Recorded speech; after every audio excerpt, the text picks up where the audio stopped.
कर्म का फल। आज हम एक कहानी पढ़ते हैं, कर्म का फल कैसे मिलता है। इस कहानी को ध्यान से सुनने से आपको पता चलेगा क्यों हमें मन वचन कर्म से काम करते समय बिल्कुल सावधान होकर करना चाहिए। एक समय की बात है, एक गांव में दो भाई रहते थे। बड़े भाई की शादी हो रखी थी लेकिन संतान नहीं थी। छोटे भाई की शादी नहीं हुई थी। कुछ समय पहले उसके पिताजी और माताजी का देहांत हो गया था।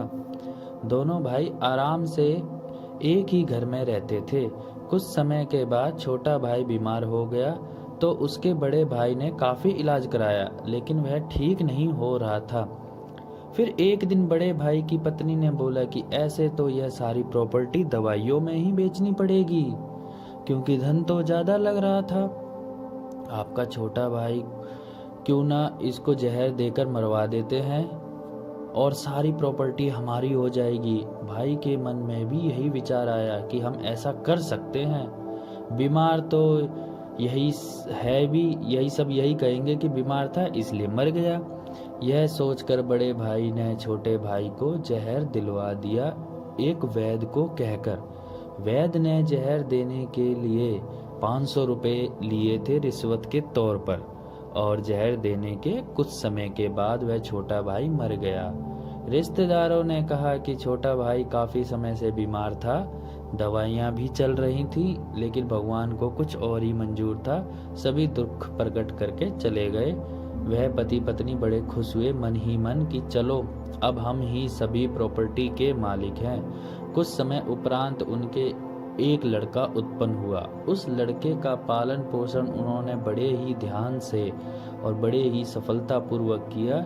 जब वह लड़का हो गया 15-16 साल का तो अच्छे खान पान की वजह से जल्दी बड़ा हो गया था। फिर उसका ब्याह कर दिया। पहले जल्दी ब्याह हो जाते थे तो शादी करने के बाद यानी ब्याह करने के बाद कुछ ही समय के पश्चात वही लड़का बीमार हो गया। उसके पिताजी ने सब जगह इलाज कराया क्योंकि इकलौता लड़का था और बच्चे हुए नहीं थे उनके, इसलिए उन्होंने बड़े से बड़े डॉक्टर को दिखाया, सब जगह दिखाया, लेकिन वह बिल्कुल भी ठीक नहीं हुआ।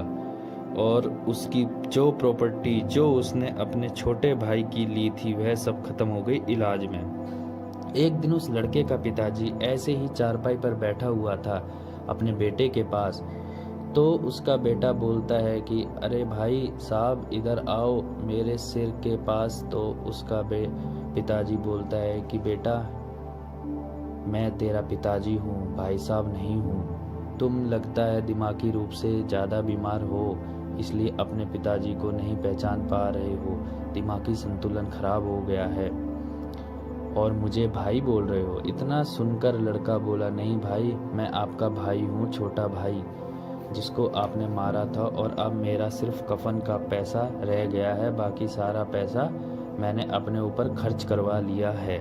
यह सुनकर उसके बड़े भाई को बड़ा ही दुख हुआ कि मैंने यह क्या किया था। लेकिन उसने एक प्रश्न पूछा कि भाई ये बेटा एक बात बता कि यह जो तेरी पत्नी है यह तेरे साथ ही जलकर मरेगी, क्योंकि उस समय सती प्रथा थी, तो इसका क्या कसूर है। तो उसने कहा कि भाई जहर देने वाला वैद्य कहाँ है। तो भाई या पिताजी ने कहा कि वो तो मर गया था 1 साल बाद ही।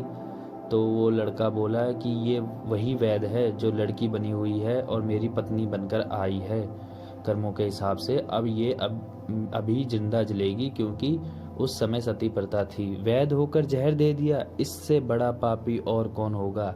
इतना कहते ही लड़का शरीर छोड़ गया और वह पति पत्नी बहुत दुखी हुए और अपने किए पर पछतावा हुआ। उनका वंश खत्म हुआ क्योंकि बहू के कोई संतान नहीं थी और वो भी जलाकर मार दी गई समाज द्वारा। इस कहानी से हमें यह शिक्षा मिलती है कि हमें किसी के साथ भी गलत नहीं करना चाहिए, किसी तरह के लालच में आकर। जिसका जो हक है उसे देना चाहिए, जरूर देना चाहिए।